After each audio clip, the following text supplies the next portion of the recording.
नमस्कार, मैं हरेराम मिश्रा, सुदर्शन न्यूज़ पंजाब हरियाणा से। आज बात करेंगे पंजाब में एक चर्चित घटनाक्रम की, जिसमें नवजोत सिंह सिद्धू की धर्मपत्नी नवजोत सिंह कौर ने एक नई पार्टी बनाने का ऐलान किया है, जिसका नाम है भारतीय राष्ट्रवादी पार्टी। बाकायदे उन्होंने ट्विटर पर एक फ़ोटो जारी की है, जिसमें उन्होंने पार्टी का नाम लिखा हुआ है और साथ में ये भी उन्होंने लिखा है कि उनकी ये पार्टी जो है पंजाब की नई दशा और दिशा दोनों को तय करेगी। उन्होंने ये भी लिखा है कि तमाम जो पंजाब के मुद्दे हैं, उन मुद्दों को उनकी पार्टी हल करेगी और एक आध्यात्मिक सोच के साथ पंजाब में परिवर्तन लाने का उनकी पार्टी काम करेगी और राष्ट्रीय हित को भी वो सर्वोपरि रखेंगी। लबोलुआब उनके ट्वीट में यही लिखा हुआ है। एक बात तो साफ हो जाती है कि कांग्रेस पार्टी छोड़ने के बाद नवजोत सिंह सिद्धू कहें या उनकी धर्मपत्नी नवजोत सिंह कौर एक नई राजनीतिक मुकाम हासिल करने की कोशिश कर रहे थे। ऐसा लग रहा था कि जिस तरीके से वो तमाम धार्मिक गुरुओं, चाहे चेन्नई में जग्गी वासुदेव के प्रोग्राम में जा रही थी, तिरुपति माला मंदिर जा रही थी, साथ में प्रेमानंद महाराज मथुरा में भी, वो वृंदावन भी गई थी उनसे मिलने के लिए। तो उनके रुख से ये पता चल रहा था कि वो थोड़ा आध्यात्मिकता की तरफ वो आगे बढ़ रही हैं और निश्चित तौर पे इसके बाद उन्होंने बाकायदे मोदी सरकार की भी काफ़ी बड़ाई उन्होंने चालू किया कि नरेंद्र मोदी की तारीफ़ करना शुरू किया, साथ में उनकी योजनाओं की भी तारीफ़ करना शुरू किया। उससे ये अंदाज़ा लग रहा था कि कहीं न कहीं नवजोत कौर या नवजोत सिंह सिद्धू बीजेपी ज्वाइन कर सकते हैं और ये देखने को मिल सकता है। हो सकता है आने वाले विधानसभा चुनाव जो कि 2027 में होने वाले हैं, उसमें एक बीजेपी को बड़ा फ़ायदा हो सकता है मिल जाए अगर नवजोत सिंह सिद्धू और उनकी धर्मपत्नी बीजेपी में आ जाए। लेकिन जिस तरीके से बीती रात नवजोत कौर ने ये घोषणा की कि वो एक नई पार्टी बना रही हैं, भारतीय राष्ट्रवादी पार्टी, उससे एक बात तो साबित हो रही है कि नवजोत कौर एक किसी अन्य राष्ट्रीय पार्टी में नहीं जा रही हैं। चाहे वो बीजेपी का ही लोग नाम ले रहे थे कि कांग्रेस से नाराज़ हैं तो हो सकता है वो बीजेपी में चली जाए, लेकिन अब वो बीजेपी में नहीं जा रही हैं। चूँकि 1 साल ही रह गए हैं विधानसभा के चुनाव, तो उससे ये भी अंदाज़ा लगाया जा सकता है कि अगली जो लड़ाई है वो पंजाब में वो अपने पार्टी के बैनर तले ही लड़ने वाली हैं। लेकिन ऐसा क्या हो गया, जो सबसे बड़ा सवाल उठता है कि आखिर ऐसा क्या हो गया कि कांग्रेस से निकलने के बाद बीजेपी के ऑप्शन को उन्होंने भुनाया नहीं या वहाँ पर गई नहीं, या फिर बीजेपी के आला कमान या उनके बड़े नेताओं ने बहुत ज़्यादा तवज्जो नहीं दी नवजोत सिंह सिद्धू की। उसके लिए एक बात तो उसको समझने के लिए हमें इतना तो ज़रूर समझना होगा कि पिछले जो अभी तक राजनीतिक कैरियर रहा है नवजोत सिंह सिद्धू का, उसमें उनकी भूमिका पंजाब की राजनीति में किस तरह की रही है। क्योंकि आगे भी कोई भी पार्टी या राजनीतिक दल किसी पार्टी के किसी नेता को अपने में शामिल करने के लिए इतना ज़रूर देखता है कि अमुक व्यक्ति क्या उनकी पार्टी के लिए फ़ायदेमंद है या नई मुसीबत है, ये ज़रूर चेक करने की कोशिश करता है। तो सबसे पहले कांग्रेस की ही बात कर लेते हैं। क्योंकि नवजोत सिंह सिद्धू बीजेपी में भी रहे और कांग्रेस में भी रहे, तो कांग्रेस की ही पहले बात करते हैं कि नवजोत सिंह सिद्धू से कांग्रेस पार्टी के तमाम बड़े नेता जिनकी भी साख रही पंजाब प्रदेश के, उन सभी से नहीं बनी। सबसे पहले उन्होंने अपना बिगुल फूंका कैप्टन अमरिंदर सिंह के खिलाफ कि वो अच्छे मुख्यमंत्री नहीं हैं पंजाब के, वो लोगों से मिलते नहीं हैं। इसके आखिर में उन्होंने इतना आंदोलन पार्टी के अंदर ही छेड़ दिया और पार्टी के आला कमान से अपनी नज़दीकी का इतना फ़ायदा उठाया कि वो उनको तो पार्टी आला कमान ने पंजाब प्रदेश अध्यक्ष बनाया ही बनाया, कैप्टन अमरिंदर सिंह से मुख्यमंत्री की कुर्सी छीन ली।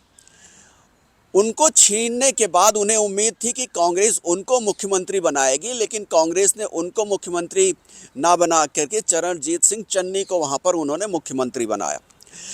चरणजीत सिंह चन्नी से भी नहीं बनी नवजोत सिंह सिद्धू की और उनकी धर्मपत्नी नवजोत सिंह कौर की। उनके खिलाफ भी लगातार उन्होंने कई बातें कहीं। इसके बाद चुनाव हुए तो चुनाव में कांग्रेस को हार भी देखने को मिली। इसके बाद रंधावा साहब के खिलाफ भी इन्होंने इसी तरीके का ऐलान किया, उनके खिलाफ भी काफ़ी कुछ बोले। यहाँ तक कि नवजोत कौर ने यहाँ तक पार्टी में ये आरोप लगाया कि बिना 500 करोड़ की अटैची दिए कोई भी पंजाब में कांग्रेस पार्टी से मुख्यमंत्री नहीं बन सकता है, जब तक कि 10 जनपद में बाकायदे 500 करोड़ रुपए की अटैची ना पहुंचाई जाए।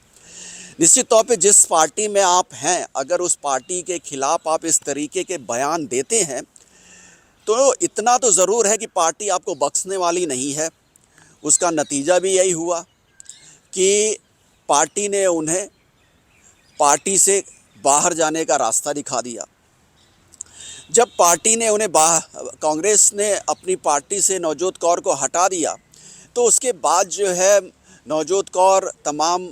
उनकी तस्वीरें देखने को मिली कि उनकी कोशिश ये रही कि वो बीजेपी, पंजाब बीजेपी कहें या फिर पंजाब बीजेपी से के राष्ट्रीय नेता हो, उनसे संपर्क बढ़ाना उन्होंने शुरू किया। संभवतः ये माना जा रहा है कि वो इस कोशिश में थे कि बीजेपी उन्हें अपनी पार्टी में लेकर शामिल कर ले, लेकिन कहते हैं कि दूध का झला छाछ भी फूंक फूंक करके पीता है। तो उसी का नतीजा ये निकला कि नवजोत कौर को बीजेपी ने भी बहुत ज़्यादा तवज्जो नहीं दी और उसके पीछे बड़ा कारण है और उसके लिए हमें अगर बात करना होगा तो इसकी शुरुआत होती है 2014 के लोकसभा चुनाव से। इसमें कोई दो राय नहीं है कि नवजोत सिंह सिद्धू जब बीजेपी की केंद्र में सरकार नहीं थी, नवजोत सिंह सिद्धू बीजेपी के एक बड़े नेता हुआ करते थे और वो जिस तरीके के वो बयान दिया करते थे, जिस तरह के भाषण दिया करते थे, बीजेपी के कार्यकर्ता भी उन्हें काफ़ी पसंद किया करते थे। यहाँ तक कि जब प्रधानमंत्री गुजरात में मुख्यमंत्री होते थे, उस समय भी बाकायदे जिस तरीके से खुले आम प्रधानमंत्री की तारीफ़ नवजोत सिंह सिद्धू किया करते थे, उससे एक तरीके से वो जनता की आवाज़ के तौर पर बीजेपी के कार्यकर्ताओं में जाने जाते थे। लेकिन 2014 में उन्हें उम्मीद थी कि अमृतसर से उनको बीजेपी चुनाव लड़ाएगी सांसदी का, लेकिन वो सीट अरुण जेटली को दे दी गई, ये माना। और अरुण जेटली ने बाकायदे गुजारिश करके नवजोत सिंह सिद्धू से वो सीट मांगी थी कि मुझे जो है लोकसभा का चुनाव लड़ना है और कृपया मुझे आप मुझे अमृतसर की सीट अपनी जगह लड़ने के लिए दे दी। तो नवजोत सिंह सिद्धू ने वो सीट दे तो दी, लेकिन संभवतः वो इस बात को पचा नहीं पाए और कई बार उस अपनी जो है नाखुशी इस बात को लेकर के तमाम फोरम पर वो करते नज़र आए। इसके बाद पार्टी ने इसके बदले उन्हें राज्यसभा से सांसद भी बनवाया कि अगर आपको अमृतसर से हमने लोकसभा का टिकट नहीं दिया तो आप राज्यसभा में चले जाइए, वहाँ बीजेपी से वो सांसद बने। लेकिन इसके बावजूद उनकी जो उम्मीद थी ज़्यादा पाने की थी, उन्होंने फिर बीजेपी की जो अकाली दल और बीजेपी की सरकार थी उसको टारगेट करना उन्होंने शुरू किया और अकाली दल की जो उस समय मुख्यमंत्री हुआ करते थे सुखविंदर सिंह बादल, सुखबीर सिंह बादल, माफ़ कीजिएगा, सुखबीर सिंह बादल, उनके खिलाफ उन्होंने मोर्चा खोल दिया और यहाँ तक आला कमान से कोशिश की कि दोनों के बीच का गठबंधन टूट जाए। हालांकि जब बीजेपी आला कमान ने उनकी बात नहीं मानी तो इसके बाद उन्होंने बाकायदे खुद ही बीजेपी से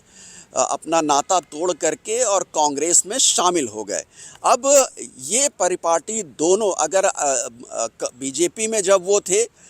तो उनकी भूमिका किस तरह की थी और कांग्रेस में थे तो उनकी भूमिका किस तरह की थी, संभवतः यही वजह रही होगी जो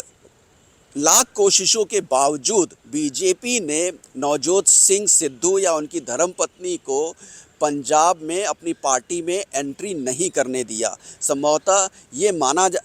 माना जाने लगा कि कहीं ऐसा ना हो कि हम ये सोच रहे हों कि नवजोत सिंह सिद्धू के बीजेपी में आने से बीजेपी को बहुत ज़्यादा फ़ायदा होगा, कहीं ऐसा ना हो कि उनको शामिल कराने के बाद बीजेपी को भगवंत मान सरकार से तो लड़ना है, लेकिन एक मोर्चा कहीं नहीं नवजोत सिंह सिद्धू से लड़ने के लिए ना खोलना पड़े। तो ये बड़ी वजह रही होगी जिसकी वजह से कि नवजोत सिंह सिद्धू को या उनकी नवजोत सिंह सिद्धू की जो धर्मपत्नी है नवजोत सिंह कौर को बीजेपी में एंट्री ना मिली हो और अंततः उन्होंने अपनी खुद की पार्टी का ऐलान किया है जिसका नाम है भारतीय राष्ट्रवादी पार्टी। आगे इस पार्टी का पंजाब में क्या भविष्य रहता है, चूँकि 2027 में चुनाव होने जा रहे हैं पंजाब विधानसभा के, तो उसमें इस पार्टी की क्या भूमिका रहती है ये तो भविष्य ही बताएगा। और नवजोत सिंह सिद्धू और नवजोत सिंह कौर दोनों का क्या राजनीति में, पंजाब की राजनीति में भविष्य रहता है, ये तो भविष्य की ही बातें हैं। तो ये विश्लेषण था इस नई घटनाक्रम का और अपने कमेंट करके हमें ज़रूर बताइए कि इस बारे में आपका क्या सोचना है।